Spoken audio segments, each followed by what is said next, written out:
नहमदुहु अला रसूलिहिल करीम अम्मा बाद फ़ाउज़ बिल्लाहि मिनश शैतानिर रजीम बिस्मिल्लाहिर रहमानिर रहीम। अस्सलामु अलैकुम सामईन, आज हम बात करेंगे ख्वाब में बतख देखने के हवाले से। मसलन ख्वाब में बतख देखना, बतख की आवाज़ सुनना, बतख सफ़ेद देखना, बतख स्याह देखना, इसी से रिलेटेड और भी कई सूरतें हैं और उनकी मुख्तलिफ ताबीरें हैं।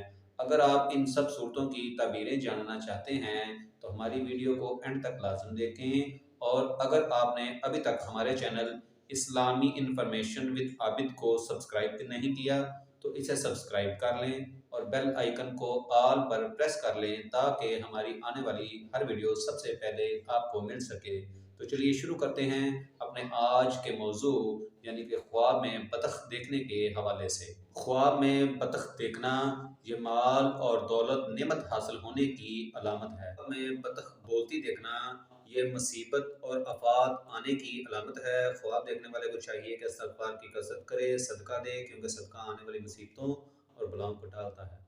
ख्वाब में बतख सफ़ेद देखना ये मालदार औरत मिलने, ज़िंदगी खुशी से बसर होने की अलामत है। ख्वाब में बतख स्याह देखना ये कनीज़ हासिल होने, खुशी मिलने, आराम और राहत में ज़िंदगी बसर होने की अलामत है। ख्वाब में बतख का अंडा देखना ये दरवेशी अख्तियार करने, दुनिया से बेजार होने और नेक होने की अलामत है। ख्वाब में बतख का गोश्त खाना, ख्वाब देखने वाला जिस कदर ख्वाब में बतख का गोश्त खाएगा उसी कदर माल दौलत मिलने की अलामत है। ख्वाब में बतख को ज़िबा करना ये मालदार औरत मिलने, खुशी हासिल होने की अलामत है।